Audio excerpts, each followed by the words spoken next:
एक किताब की तरह हूँ मैं दोस्तों, एक किताब की तरह हूँ मैं दोस्तों। कितनी भी पुरानी हो जाए पर उसके अल्फाज नहीं बदलते। कभी याद आए तो पन्नों की तरह पलट कर देख लेना। हम आज जैसे हैं वैसे ही आपको कल भी मिलेंगे। नमस्कार, आदाब, अभिनंदन मेरे प्यारे दोस्तों। आपकी काफ़ी रिक्वेस्ट आ रही थी कि सर एक टॉपिक सामान्य ज्ञान उत्तराखंड पर भी बनाया जाए। तो मेरे दोस्तों, मैंने आज कोशिश की है कि उत्तराखंड सामान्य ज्ञान पर एक वीडियो बनाया जाए। और मैं काफ़ी कंफ्यूज था कि किस टॉपिक पर बनाया जाए। तो मैंने बहुत से पेपरों का अध्ययन किया जो प्रतियोगी परीक्षाओं होती हैं, उसमें जो पेपरों में बहुत बार क्वेश्चन रिपीट होते हैं। तो मैंने देखा कि सबसे ज़्यादा क्वेश्चन महापुरुष या स्थानों के जो निकनेम होते हैं, उपनाम होते हैं, उस पर बहुत से क्वेश्चन आए हैं। तो मैंने आज ऐसे ही 10 उपनामों का एक सीरीज़ ली है। तो आप उन 10 क्वेश्चनों को सॉल्व करने की कोशिश कीजिए और देखिए कि आपके कितने उसमें से आंसर सही होते हैं। ठीक है, लेकिन before the starting today's topic, please subscribe this channel. तो मेरे दोस्तों 10 क्वेश्चन हैं और आप इन 10 के 10 क्वेश्चनों को धीरे धीरे सॉल्व करने की कोशिश कीजिएगा। और पहला क्वेश्चन मैं आपके सामने लाया हूँ कि भारत के वनों की राजधानी किस स्थान को कहते हैं। भारत में वनों की राजधानी कौन सा स्थान है। तो सभी को आंसर आता होगा, अगर नहीं आता है तो आप इस आंसर को देखिए। भारत में वनों की राजधानी उत्तराखंड राज्य को ही कहते हैं। ये हमारे लिए गर्व की बात है कि भारत में जो वनों की राजधानी है उत्तराखंड राज्य ही को कहते हैं। देखते हैं ऐसा क्यों कहते हैं, कि इसके क्या कारण हैं। तो आपके यहाँ पर मैंने डिस्क्रिप्शन लिखा है, तो डिस्क्रिप्शन में मैं आपको दिखा देता हूँ कि क्यों ऐसा कहा गया है कि भारत में उत्तराखंड को वनों की राजधानी। देखिए, उत्तराखंड का कुल क्षेत्रफल आपको पता है 53,483 वर्ग किलोमीटर है। 53,483 वर्ग किलोमीटर है। इसमें से केवल उत्तराखंड में वनों का ही क्षेत्रफल 34,650 वर्ग किलोमीटर को केवल वन है। तो जो कुल क्षेत्रफल का लगभग 46.73% हो जाता है, काफ़ी बड़ी मात्रा में है। तो मेरे दोस्तों, इसी कारण को उत्तराखंड में वनों की राजधानी कहा जाता है। और एक उत्तराखंड में आपको पता है कि 13 जिले हैं। तो सर्वाधिक जो वन क्षेत्रफल है, किस क्षेत्रफल मतलब किस जमीन पर, किस जिले के सबसे ज़्यादा जमीन पर वन है, तो पौड़ी जिला है सर्वाधिक वन क्षेत्रफल में। और न्यूनतम वन क्षेत्रफल में उधम सिंह नगर है। तो कभी कभी ये क्वेश्चन भी आ जाता है। लेकिन ये क्षेत्रफल में अगर प्रतिशत में पूछा जाए तो प्रतिशत में नैनीताल जिले में सर्वाधिक ज़्यादा वन हैं। तो एक और इसमें इम्पोर्टेंट बात है कि जो भारत की जैव विविधता है उसका 50% केवल उत्तराखंड में ही पाया जाता है। तो जितने भी जीव जंतु, जैव विविधता है, वनस्पतियाँ पाई जाती हैं, उसका 50% केवल उत्तराखंड में ही पाया जाता है। भारत में 28 राज्यों में से केवल उत्तराखंड में ही 50%, अकेले 50% पाया जाता है। तो दूसरा क्वेश्चन आपके सामने आ गया है, भारत के वनों का संग्रहालय किस स्थान को कहते हैं। आप इस क्वेश्चन का आंसर देने की कोशिश करें, इस क्वेश्चन को सॉल्व करने की कोशिश करें। देखिए, भारत में वनों का संग्रहालय किस स्थान को कहते हैं। आशा करता हूँ कि आपका ये आंसर सही हो गया होगा। तो भारत वनों का संग्रहालय भी उत्तराखंड को ही कहता है। अगर जहाँ सबसे ज़्यादा वन होंगे, राजधानी होगी, तो संग्रहालय भी वही होंगे। आपको पता है कि FRI है भारत का फॉरेस्ट रिसर्च इंस्टीट्यूट, जो है जहाँ रेंजर की शिक्षा दिया, देहरादून में स्थित है। तो वहाँ बहुत सारे प्रकार के वनस्पतियाँ, पेड़ पौधों का संग्रह किया गया है, लकड़ियों का संग्रह किया गया है। तो संग्रहालय, भारत के वनों का संग्रहालय उत्तराखंड है। काफ़ी आसान क्वेश्चन था। तो तीसरे क्वेश्चन की ओर चलते हैं। भारत के विद्यालयों या स्कूल की राजधानी किस स्थान को कहते हैं। भारत में ऐसा कौन सा स्थान है, ठीक है, जिसको स्कूलों की राजधानी कहते हैं, या कौन सी जगह है जिसको विद्यालयों की राजधानी कहते हैं। तो आशा करता हूँ आपको ये आंसर आया होगा। आप इसको अपनी सॉल्व करने की कोशिश करें। तो इसका आंसर है देहरादून। भारत का जो देहरादून शहर है, इसको भारत के विद्यालयों या स्कूलों की राजधानी कहते हैं। देहरादून अभी वर्तमान में उत्तराखंड की राजधानी भी है, अस्थायी राजधानी है, ठीक है ना। और अभी गैरसैंण को भी उत्तराखंड की ग्रीष्मकालीन राजधानी घोषित कर दिया गया उत्तराखंड सरकार के द्वारा 2020 में। तो आगे चलते हैं, चौथा क्वेश्चन देखते हैं। उत्तराखंड की छत किस स्थान को कहते हैं या किस चीज़ को कहते हैं, ठीक है ना। तो पता है कि विश्व की छत पामीर का एक पठार है, उसको कहते हैं। तो उत्तराखंड की छत किस स्थान को कहते हैं, देख लेते हैं। तो उत्तराखंड की छत दूधातोली पर्वत है। ये दूधातोली पर्वत आपके 3 जिलों में फैला हुआ है। आपके 3 जिले जो हैं, ठीक है, इन जिलों में फैला हुआ है, जैसे चमोली, अल्मोड़ा और बागेश्वर। चमोली, अल्मोड़ा और बागेश्वर में ये 3 जिले फैले, ये दूधातोली पर्वत फैला हुआ है। यहाँ से बहुत सारी नदियाँ निकलती हैं, ठीक है ना। तो उत्तराखंड की छत इस पर्वत को कहा जाता है, जैसे विश्व की छत को पामीर के पठार को कहा जाता है। तो आपको ये क्वेश्चन अच्छे लग रहे हैं तो ज़रूर सब्सक्राइब कीजिएगा। और अब बताइए उत्तराखंड का गौरव किस महापुरुष को कहते हैं। आपको यहाँ पर हिंट मिल चुका होगा, यहाँ पर लिखा भी है कि उत्तराखंड से केवल अभी एक ही व्यक्ति को भारत रत्न मिला है। तो उत्तराखंड का गौरव किस व्यक्ति को कहा जाता है, तो देखते हैं। उत्तराखंड का गौरव गोविंद वल्लभ पंत जी को कहते हैं। ये उत्तराखंड के अल्मोड़ा जिले के खूट नामक ग्राम में इनका जन्म हुआ था और इनका जन्म दिवस था 10 सितंबर 1887 ईस्वी को। इनका जन्मदिन हुआ है 10 सितंबर 1887 ईस्वी को। खूट गांव है, कोसी के ऊपर है। और स्वर्गवास हुआ था इनको 7 मार्च 1961 ईस्वी में नई दिल्ली में हुआ था। लगभग 73 साल की उम्र में इनका निधन हो गया था। और ये लॉ के बहुत अच्छे स्टूडेंट थे, इनने वकील का कोर्स किया था और 1909 ईस्वी में इन्हें पूरा लॉ कॉलेज को टॉप कर लिया था, गोल्ड मेडलिस्ट थे। लेकिन इनका जो बचपन था, बचपन में बहुत मोटे थे, खेल कूद इनको पसंद नहीं था।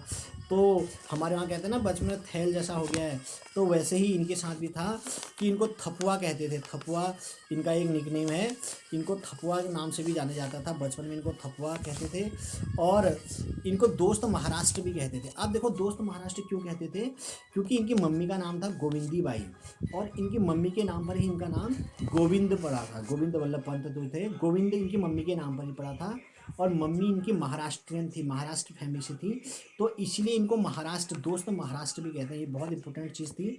और इनका वैवाहिक जीवन बहुत उथल पुथल वाला रहा और काफ़ी संतोषजनक नहीं रहा। तो इन्होंने अपने जीवन में 3 बार विवाह किया था, ठीक है ना। तो 30 साल की उम्र में ही इनके 3 विवाह हो गए थे। पहले बीवी के स्वर्गवास किया, दूसरे विवाह किया, दूसरे के बाद तीसरी विवाह भी किया और 30 साल की उम्र में इनने 3 विवाह कर लिए थे। इनके गुरु का नाम था मदन मोहन मालवीय और ये अपने गुरु किसे मानते थे, मदन मोहन मालवीय को मानते थे। और ये उत्तर प्रदेश के पहले मुख्यमंत्री भी थे और 3 बार उत्तर प्रदेश के मुख्यमंत्री बने, स्वतंत्रता से पहले और स्वतंत्रता के बाद भी, ठीक है। और ये भारत के चौथे गृह मंत्री बने थे। गृह मंत्री आपको पता है कि बहुत बड़ी पोस्ट होती है, ठीक है ना। पूरे भारत में तीसरे नंबर की पोस्ट होती है प्रधानमंत्री, ठीक है ना। के बाद दूसरे नंबर की पोस्ट होती है गृह मंत्री, ठीक है ना। तो दूसरे नंबर पर गृह मंत्री है, जैसे अभी अमित शाह हैं और प्रधानमंत्री श्री नरेंद्र मोदी जी हैं। और इनको एक बहुत बड़ा अवार्ड मिला है, भारत का सबसे बड़ा अवार्ड है। 26 जनवरी 1957 ईस्वी को इनको भारत रत्न से सम्मानित किया गया। ये उत्तराखंड के अभी तक के पहले व्यक्ति हैं, इसलिए इनको उत्तराखंड का गौरव कहा जाता है। और इसी सम्मान में उत्तराखंड सरकार ने पिछले कुछ वर्षों में इनके जन्मदिन को उत्तराखंड गौरव दिवस बनाने का निर्णय लिया है। तो आपको ये आ जाना चाहिए कि उत्तराखंड गौरव दिवस किस डेट को मनाया जाता है। 10 सितंबर अर्थात गोविंद वल्लभ पंत जी के जन्मदिन को उत्तराखंड गौरव दिवस बनाया जाता है। मेरे दोस्तों, आपको अगर ये वीडियो अच्छा लग रहा है तो प्लीज़ सब्सक्राइब करते रहिएगा और मेरा उत्साहवर्धन कीजिए। अब बताइए भारत का जॉन कीट्स किस महापुरुष को कहते हैं। छठा प्रश्न आपके सामने है। जॉन कीट्स, आपको पता होगा कि जॉन कीट्स जो थे अंग्रेजी भाषा के, अंग्रेजी साहित्य के बहुत बड़े कवि थे, ठीक है ना। रोमांटिक एज में आते हैं, ठीक है। अगर आपने इंग्लिश लिटरेचर पढ़ी हो तो भारत के एक ऐसे व्यक्ति थे, बहुत अच्छी कविताएं लिखते थे। किस व्यक्ति को कहते थे, और ये गौरव आपको हिंट दे दो, उत्तराखंड के एक व्यक्ति थे। तो चलते आगे, ये व्यक्ति थे जॉन कीट्स के नाम से जाने जाने वाले चंद्र कुंवर बर्थवाल। ये रुद्रप्रयाग जिले के एक बहुत बड़े अच्छे कवि थे। और आपको बता दो कि जो महिला जॉन कीट्स अगर माना जाए तो तोरू दत्त एक महिला राइटर हैं जो अंग्रेजी भाषा में लिखती थी, ठीक है ना। तो उनको भारत की महिला जॉन कीट्स कहा जाता है और भारत का जॉन कीट्स चंद्र कुंवर बर्थवाल को कहते हैं, या उनको उत्तराखंड का जॉन कीट्स भी कह सकते हैं। तो कितने क्वेश्चन आए आपका भी 6 में से, ठीक है ना। तो देखते हैं आपका लास्ट में स्कोर कितना रहता है। नेक्स्ट क्वेश्चन की ओर चलते हैं। नेक्स्ट क्वेश्चन है उत्तराखंड की रक्षक देवी या उत्तराखंड की लोक देवी किसको कहते हैं। उत्तराखंड को देवों की भूमि कहा गया है। उत्तराखंड में समय समय पर अनेक घटनाएं होती रहती हैं, 4 धाम उत्तराखंड में हैं, ठीक है ना। तो आपको बताना है कि उत्तराखंड की रक्षक देवी किस देवी को कहा जाता है। ये क्वेश्चन शायद आप लोगों को टफ पड़ जाएगा, ठीक है। तो देखते हैं क्या इसका आंसर है। उत्तराखंड की रक्षक देवी धारी देवी मंदिर जो श्रीनगर के नज़दीक आता है और ये पौड़ी जिले में है उत्तराखंड में। धारी देवी मंदिर, ये धारी देवी मंदिर की कहानी बहुत रोचक है मेरे दोस्तों। आपको अगर मैं सुनाना चाहूँ, क्या आप सुनना चाहेंगे। तो बहुत सारे बच्चे के कमेंट आ रहे हैं कि सर हाँ इसको बताएं। तो धारी देवी की कहानी मैं आपको बता दूं दोस्तों कि जो धारी देवी मंदिर है, ये ये जो मंदिर है, ये मंदिर अभी पूरी तरह से कृत्रिम ढांचे पर अब स्थित है। और ये श्रीनगर से रुद्रप्रयाग को जाते समय श्रीनगर से 14 किलोमीटर की दूर पर NH 55 पर नंदा देवी के निकट धारी नामक ग्राम में स्थित है। और ये मुख्यतः काली माता का मंदिर है। अब इसकी कहानी शुरू यहाँ होती है कि पौराणिक कथा के अनुसार एक बार क्या हुआ, गढ़वाल में बहुत बाढ़ आ गई। बाढ़ आके एक बहुत बड़ा मंदिर बह गया और मंदिर की मूर्ति भी बह गई। तो बहते बहते मूर्ति क्या हुई संयोग से कि जो श्रीनगर से 14 किलोमीटर दूर रुद्रप्रयाग के नज़दीक धारी एक गाँव है अलकनंदा नदी के किनारे पर, वहाँ पर आकर अटक गई। और रात को उसमें से आवाज़ें आने लगीं, ठीक है ना, आवाज़ आने लगी, रोने विलाप करने की आवाज़ लगी। और उस आवाज़ को सुनकर सभी गांव वाले वहाँ एकत्रित हुए। अब वहाँ पर एकत्रित जब हुए तो उन्हें देखा कि जो मूर्ति है कि वो मूर्ति में से आवाज़ें निकल रही है और वो बचा बचा के आवाज़ें निकाल रही है। तो सभी गांव वाले चौंक कर डर के भागने लगे। तभी उस मूर्ति से देवी प्रकट हुई और उसने लोगों को समझाया, कहा कि मुझे आपकी सहायता की ज़रूरत है और मुझे आप यहाँ पर एक कहीं नज़दीक पर टीले पर स्थापित कर दो और इसके बदले में आपकी आज आप मेरी रक्षा करो और भविष्य में आपकी पूरी रक्षा करूँगी। तो लोगों को समझ में आया और उन्होंने उस देवी की बात को मान लिया और नज़दीकी एक टापू पर, ठीक है, अलकनंदा के किनारे धारी नामक गाँव पर एक मंदिर बनाकर उसमें इसको स्थापित कर लिया, धारी देवी मंदिर जो काली माता का मंदिर है। और उस दिन से माता ने कहा कि मैं आज से आपकी हमेशा रक्षा करूँगी, लेकिन ध्यान देना कि आज के बाद मेरी मूर्ति को अब कभी यहाँ से हटना नहीं जाना चाहिए, ठीक है ना, हटाया नहीं जाना चाहिए। तो लोगों ने उस समय तो मान्यता मान ली, ठीक हो गया। और कहते हैं कि उस दिन के बाद धारी देवी पूरे उत्तराखंड की रक्षा करती है। और इतनी बड़ी मान्यता है कि वहाँ के लोग कहते हैं कि जो धारी देवी मूर्ति है दिन में 3 बार इसका रूप बदल जाता है। बहुत आश्चर्य की बात है कि जो मूर्ति है सुबह एक छोटी सी लड़की का रूप ले लेती है, दिन में एक औरत का रूप ले लेती है और रात को एक बूढ़ी महिला का रूप ले लेती है। काफ़ी आश्चर्यजनक बात है ना, वैज्ञानिक भी इस पर शोध कर रहे हैं, ठीक है। तो धारी देवी मंदिर की ये कहानी है।